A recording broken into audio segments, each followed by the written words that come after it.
Welcome to Unlock the Code, the ultimate autism podcast. We help you unlock the mysteries of autism so your child can be successful in all areas of his life.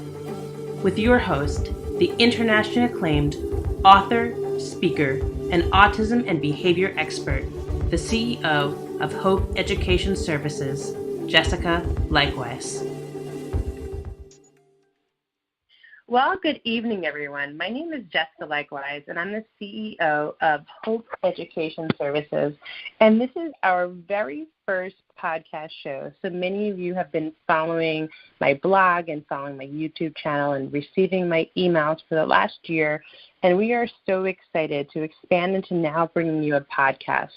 And on this podcast, what I'm committed to doing is bringing in other experts in the field of autism and special education who have skills that I don't have to make sure that you're covered in all areas of your life and all areas of your walk.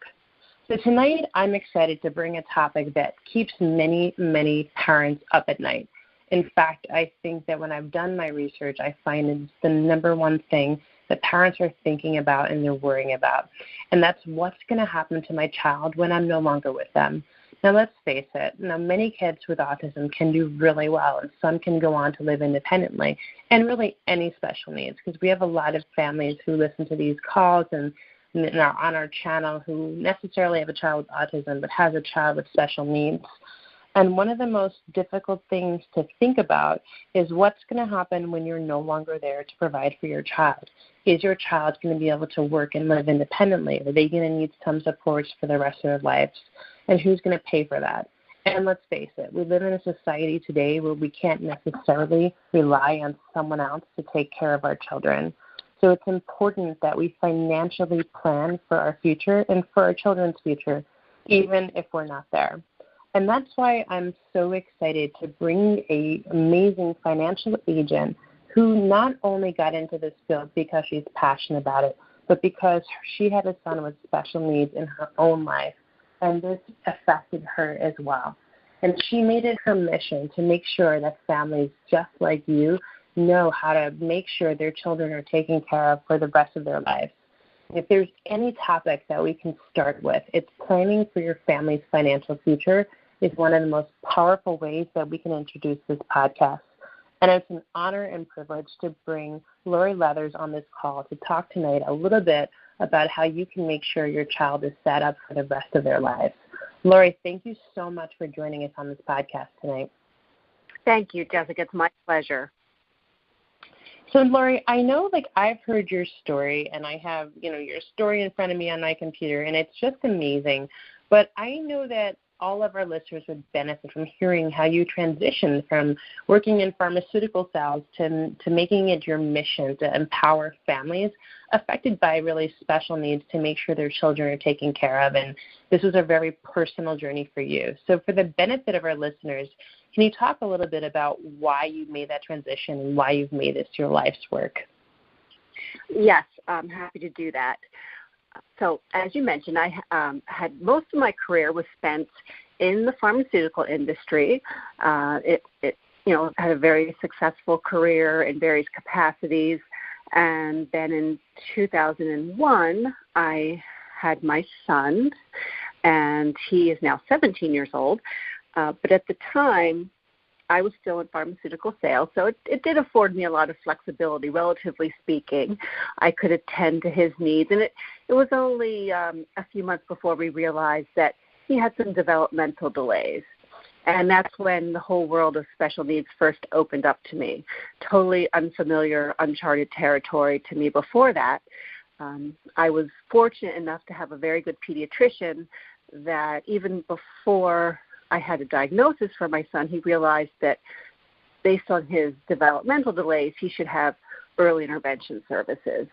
So we did that for him, and I'm sure that definitely helped him be the individual he is today.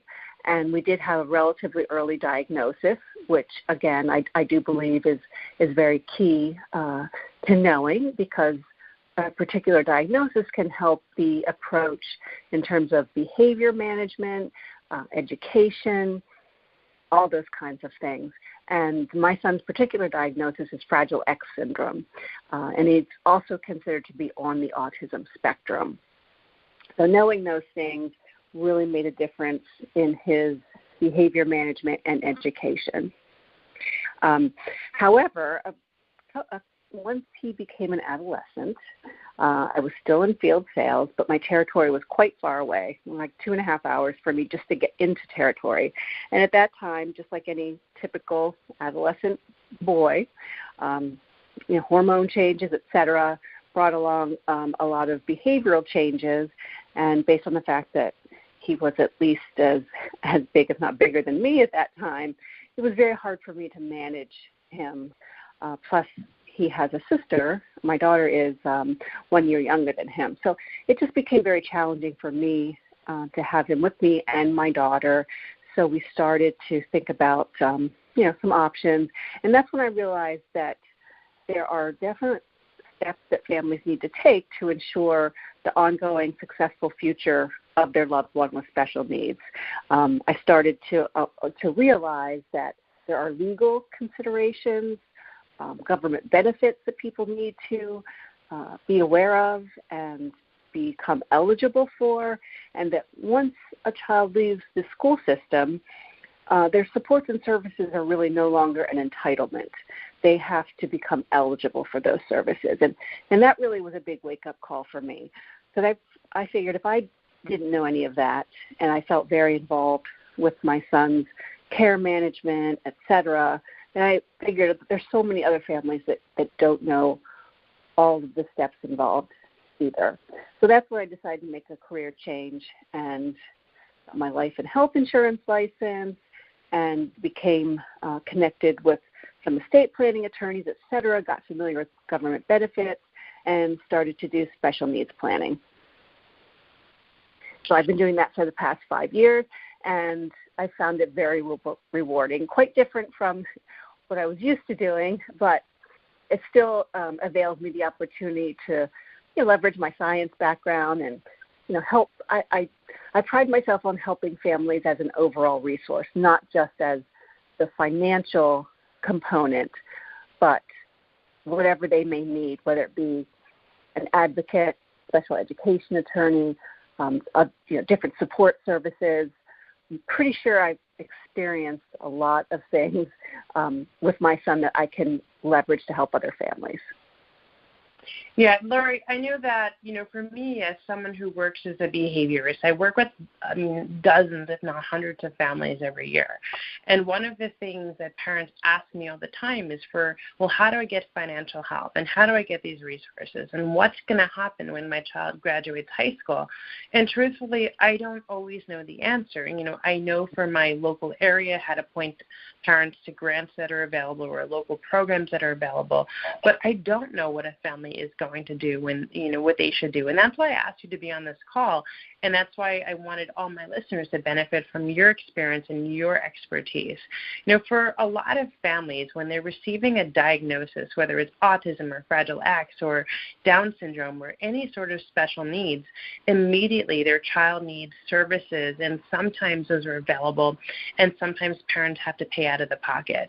And whether or not it's something simple, and simple things add up, like getting sensory toys and getting sensory swings, or paying the deductibles and the copays for insurance or for early intervention. I know I'm in New Jersey.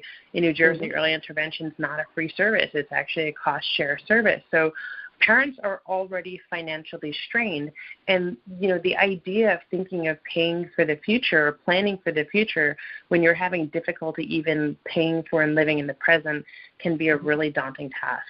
So, for me, families tell me all the time, and that's why I asked you to come on first, Lori, this is the most important topic, I think, for families, because it's something that they have to know now to plan for the future.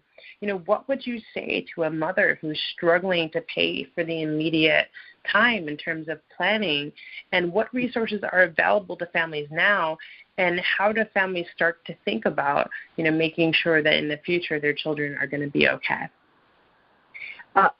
Yes, and the earlier a family starts to think about these things, the better, but that doesn't necessarily mean they have to take a lot of action, especially, in terms of, financial obligations, but just being aware that they should structure things properly, again, to make sure that their child will remain eligible for benefits and services is really key.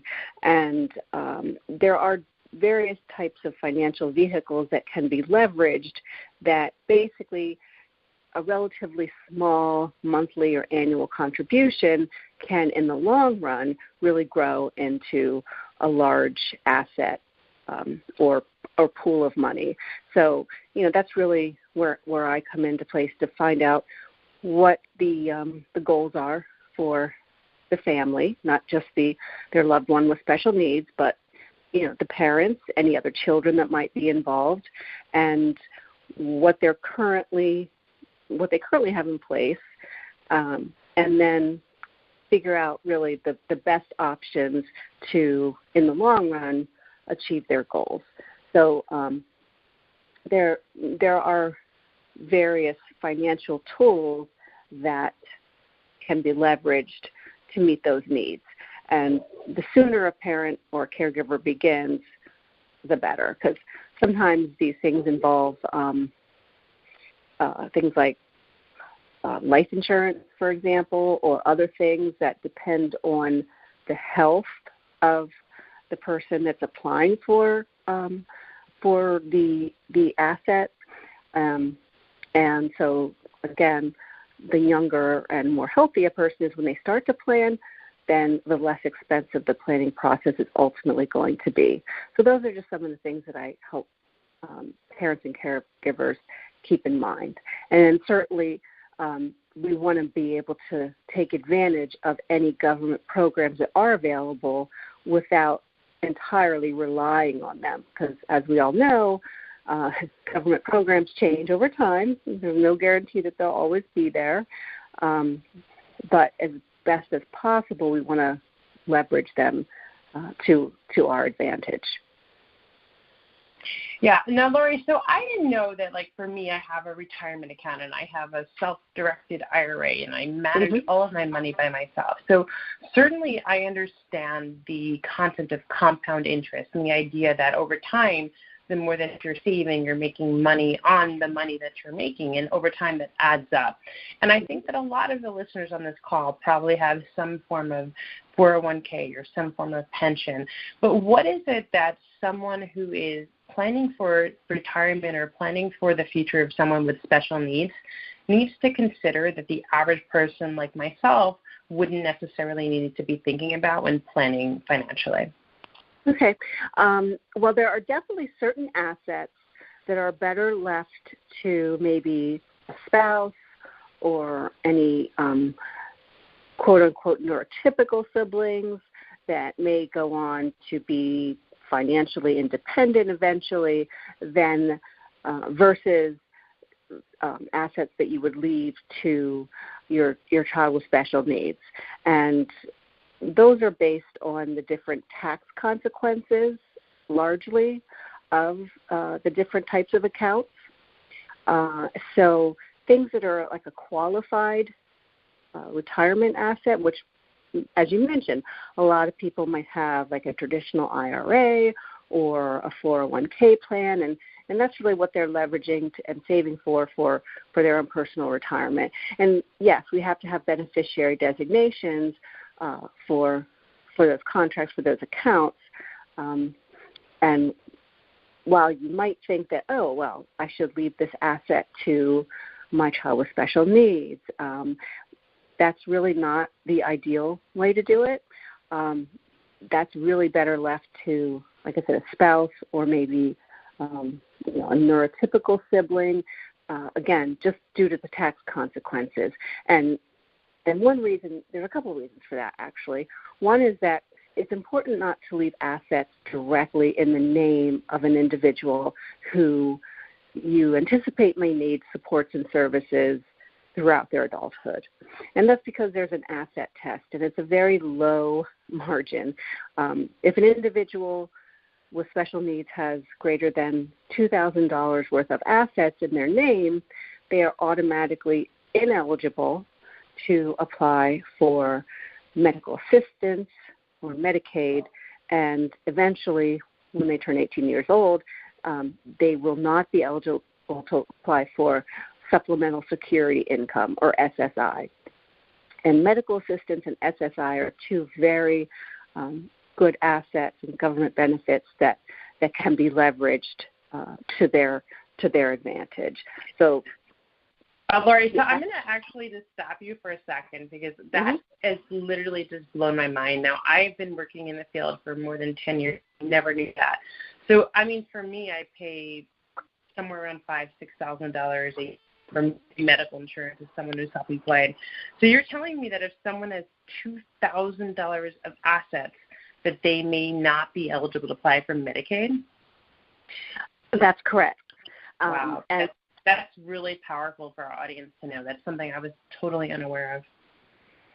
And yes, and I know that most parents are very surprised to learn that, and there's a lot of well-meaning, parents, relatives, grandparents, etc., that want to leave assets to children, and it's very important for them to realize that this is something that will eliminate them from eligibility for these very basic benefits.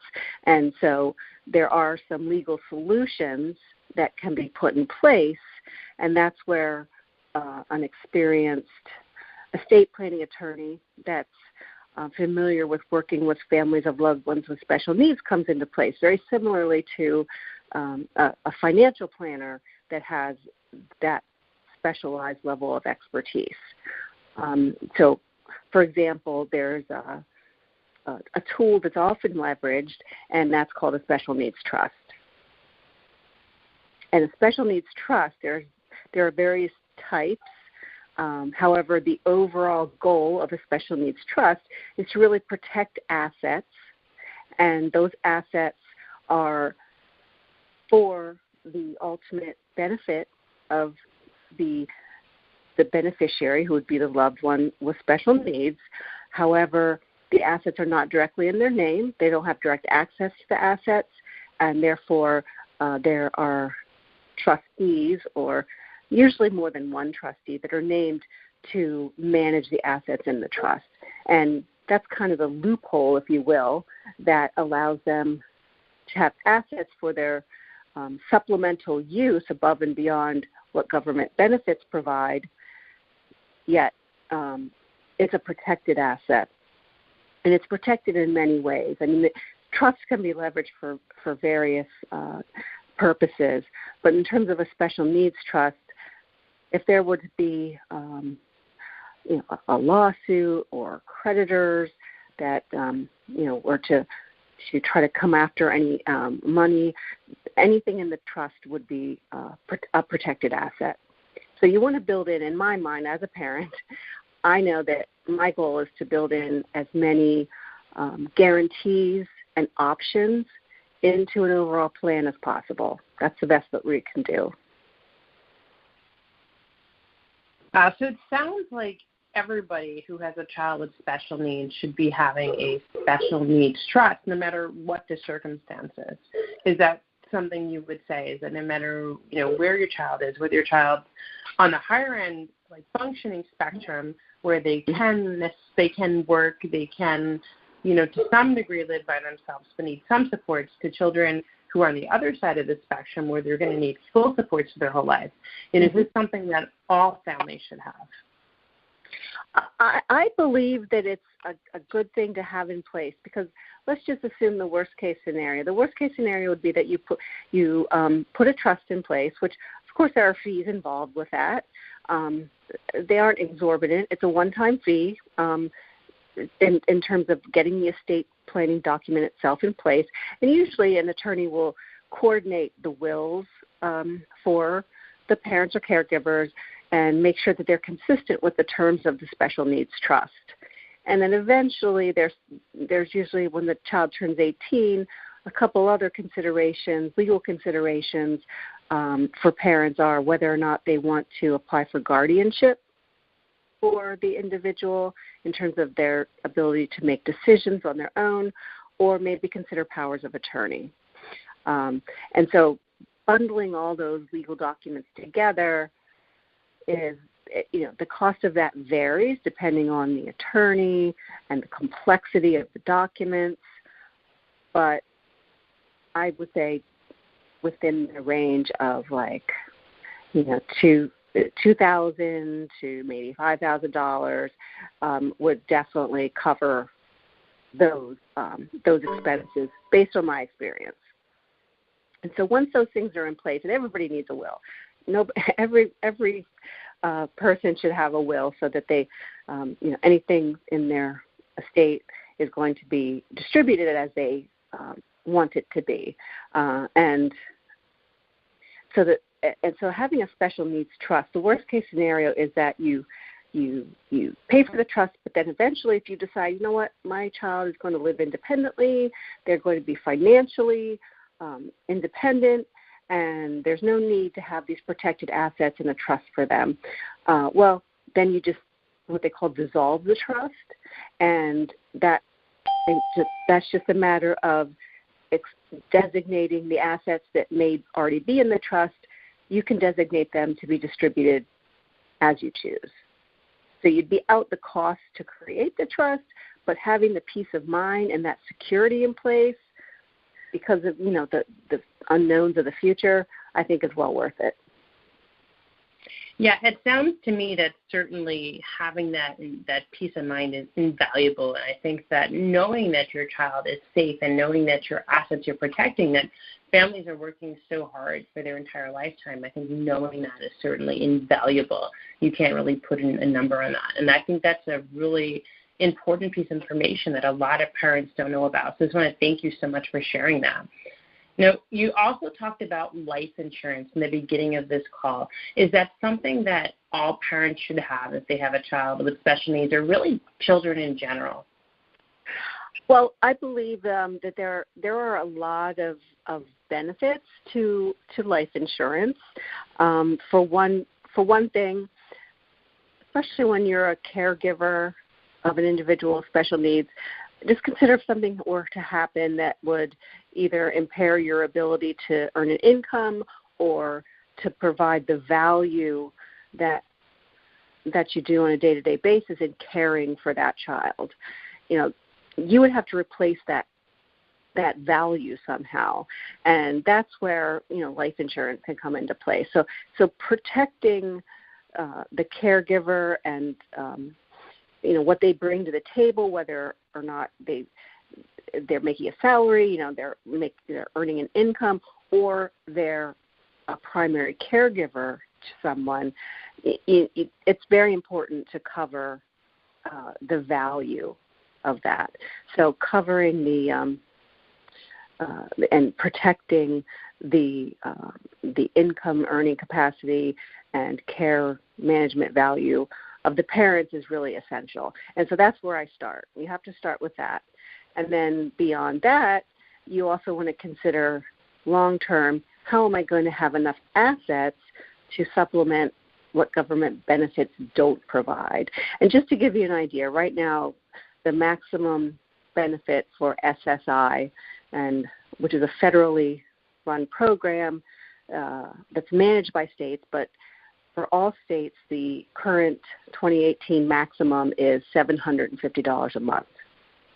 So that's certainly not enough for most people to be able to live on their own. And the spirit of SSI is really to cover the basics: food, shelter, and clothing.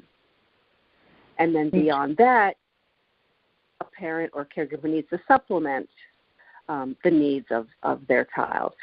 So, for example, I know a lot of people don't necessarily have a huge pool of money to put into a special needs trust. Just say, I have all this money in my savings account or whatever asset it may be in, I'm just going to simply transfer it to the trust. Even if that were the case, it's still very important to be able to leverage some guaranteed benefits and assets. And that's really what a permanent life insurance policy can provide to an individual and to to a parent. So you really want to be able to leverage that, and you'll have a monthly premium. There's different ways to free up assets and cash flow to fund that premium, but then in the long run, you're taking a relatively small amount of money and building it into a guaranteed, very large pool of money. And if it's a permanent type of insurance, along the way, they can build cash value, which can add to what they call the death benefit. There can be, you can take loans against the cash value, et cetera, without tax consequences. And when the death benefit or the face value of the life insurance is transferred to the trust, it's tax-free transfer. So there aren't many assets that have that type of tax-advantaged situation. Roth IRAs are one, but permanent life insurance is the only other one. So that's why it's so important to really understand how to leverage that and the living benefits of life insurance. I think it's so important, especially when you're financially planning, to think about taxes and to think about keeping your money, because oftentimes people will plan and they'll save a lot of money, but keeping your money, making sure that money goes to your children and not the government, is also really important. So speaking of the government, now we talked about the need for parents to plan for the future because we can't necessarily count on government resources being available. But I do know that right now in 2018, as the recording of this podcast, there are some great government programs that are available. And now once a child is 18, the school district is no longer responsible, right, for a child. So once the child turns 18, what government benefits is it important for families to secure and maintain for their children into adulthood? Okay, so first of all, depending on the state, it may when the child turns 18 and they're legally an adult, this may be the first opportunity. In fact, in most states it is, except in Pennsylvania. It may be the first opportunity for them to apply for Medicaid or medical assistance. And having that benefit, it can be quite valuable because typically, even if there's a primary source of health insurance, maybe through one of the parents, medical assistance is usually there as a secondary source to pick up anything that the primary health care insurance does not cover. And that can include such things as prescription co-pays. You can, even if the provider themselves say, well, we don't take medical assistance, well, you can still, anything that your primary insurance doesn't cover, you can still submit it to medical assistance to see if they would cover at least a portion of it. So having that as a backup secondary insurance benefit can really save a lot of money for parents. So should parents be applying for Medicaid for their children once they turn 18, even if they applied in the past and based upon the parent's income they didn't qualify? And my other question, when I'm going to kind of put this together, would be, well, if a child's in school till 21, because I know some states children can stay in school till 21, does that affect their eligibility for Medicaid? Right. Okay. So very good question. So first of all, if they have not been previously eligible for Medicaid because, depending on the state they live in, that eligibility depended on, the income of the parent, which is the majority of states, then definitely at the age of 18, again, when the individual is considered an adult, they're going to look at the assets in the name of that individual. So they definitely want to apply for medical assistance the first full month after the child turns 18. And the Social Security Department won't even consider it until they've been 18 years old, 1 full month. And then in terms of SSI, the same thing. That's not going. The assets of the parents will no longer be considered once the individual is 18, which again comes back to the fact that we don't want to have more than $2,000 of assets in our loved one's name because then they will fail that asset test, if you will. So that's the importance of having a special needs trust in place before you apply for those benefits when they're 18 years old. And there are look-back periods. So, for example, if there are assets that are considered an asset of that individual, you don't want to wait till the last minute and say, oh, I had a 529, for example, a college savings fund for the purposes of my child with special needs. I put it together when I didn't realize that they may not be going to college. What do I do with that asset? That's something that a good financial planner can help a family determine. There are other assets that are also considered a direct asset of the child that many parents may not realize, such as child support.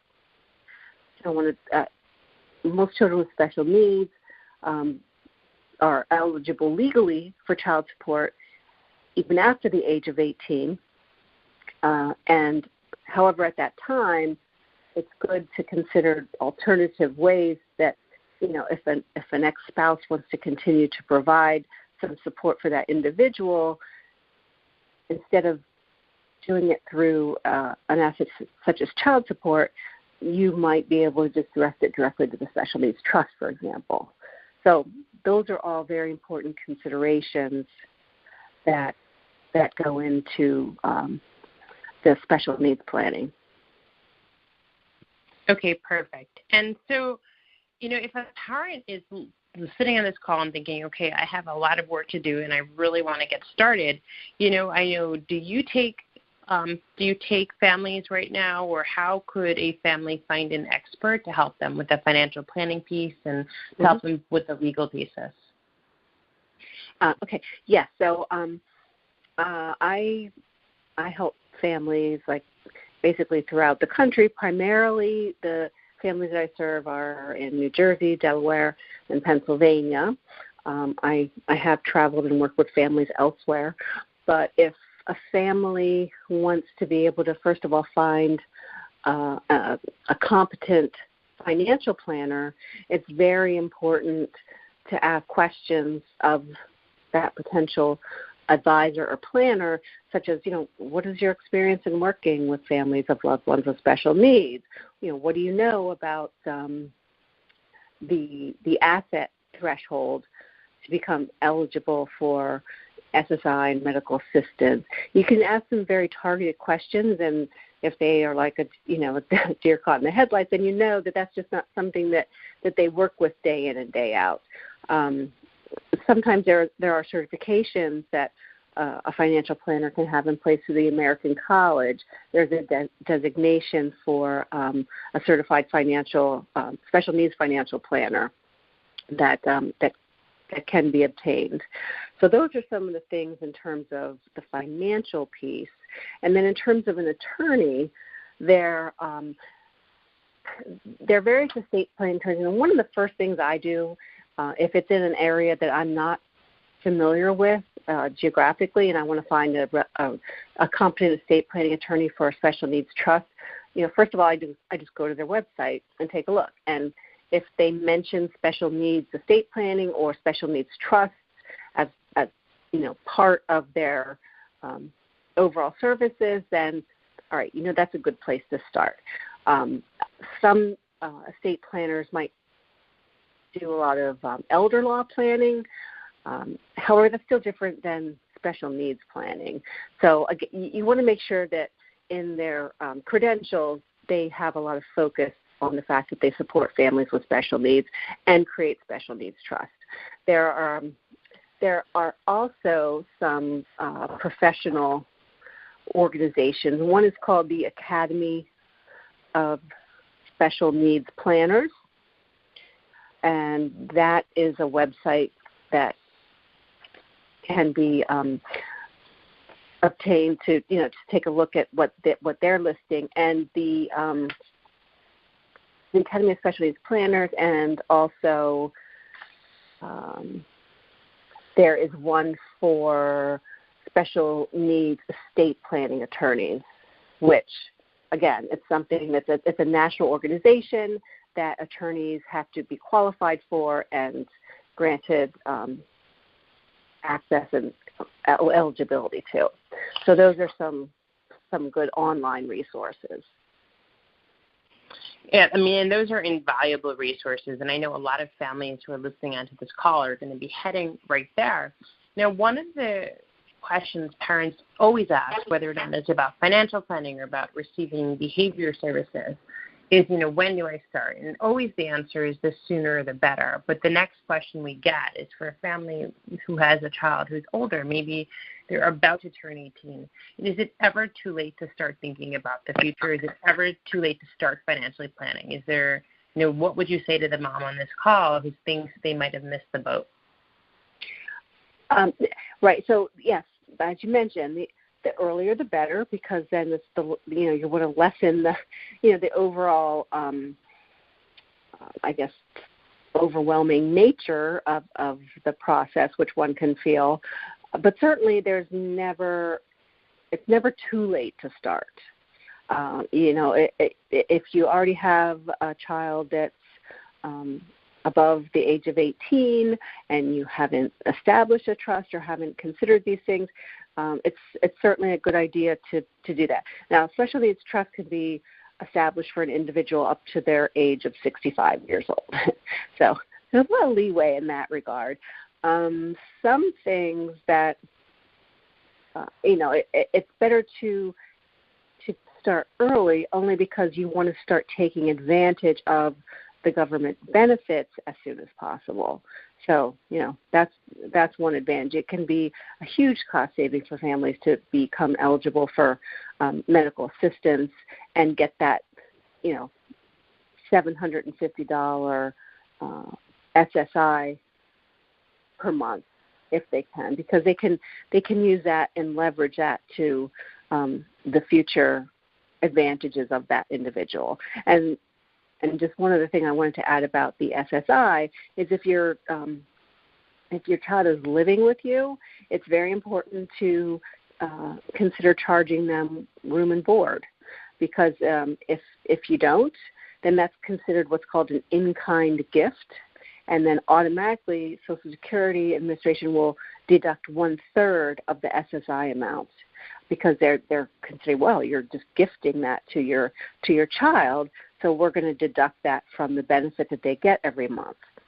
So things like that, just being aware that, you really should charge them for room and board, take that asset, take that money every month, and then you can use that to leverage future benefits for them. So however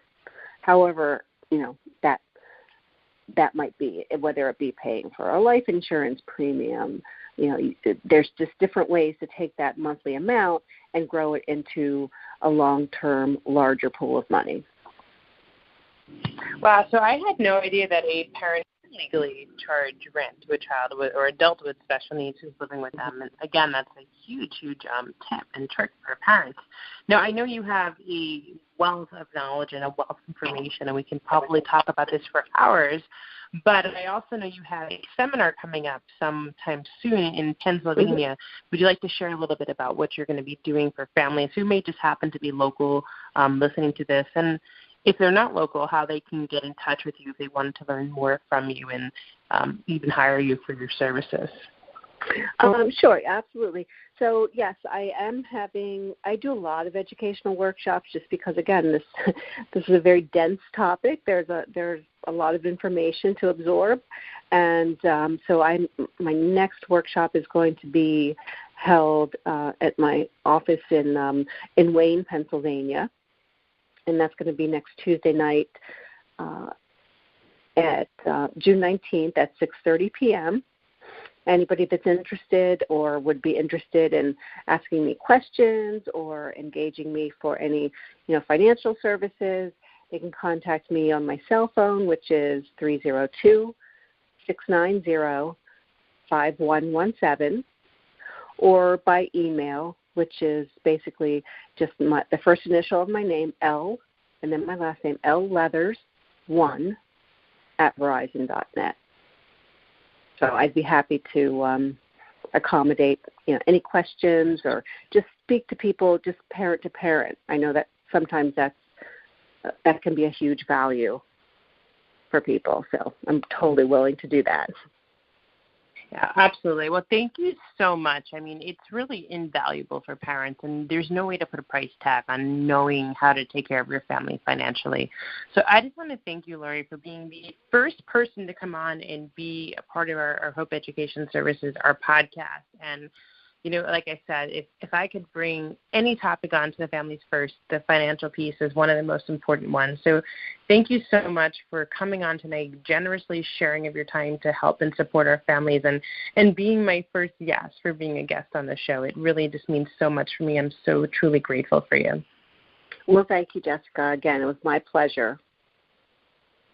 So if you were on this call tonight, we are always grateful for the guests that come onto the shows. I'm also always grateful for the people listening to the podcast, and especially if you're hearing this part and you listen to it to the end. We put a lot of I put a lot of time, I put a lot of effort. And I say we because I have interns actually who work with me behind the scenes to get everything up on the computers that you have access to. And I'm so grateful for you. I know that there's a lot of podcasts you can listen to, and I don't take it lightly, the responsibility or the gratitude that you're choosing to listen to the work that I put out and that you're letting me to serve your family. So if you want to access more content, you can check out our YouTube channel. It's Hope. You can actually find it at parenttrainingvideos.com, or you can find us on Facebook. It's Hope Education Services. All of these podcasts are going to be put on YouTube under Hope Education Services or parenttrainingvideos.com. They'll be on our Facebook page. They'll be on iTunes. They'll be on Podomatic. So however you choose to listen to them, they will be there for you, and we're going to be doing these shows every week. So again, thank you so much, Lori. Thank you so much to all of our listeners who tuned in, and we are excited to bring you this brand new podcast. This has been another great episode of Unlock the Code. Unlock the Code is a division of Hope Education Services, one of the world's leading companies where parents can learn about autism online. For even more great content, head over to hopeeducationservices.com today and join our list so we can send you our VIP content and you never miss anything that can help your child succeed. Love our podcast? We would love a 5-star rating on iTunes and Podomatic. Thank you for allowing us to help you unlock the code of autism. You are not on this journey alone. Together, we're going to make a great team.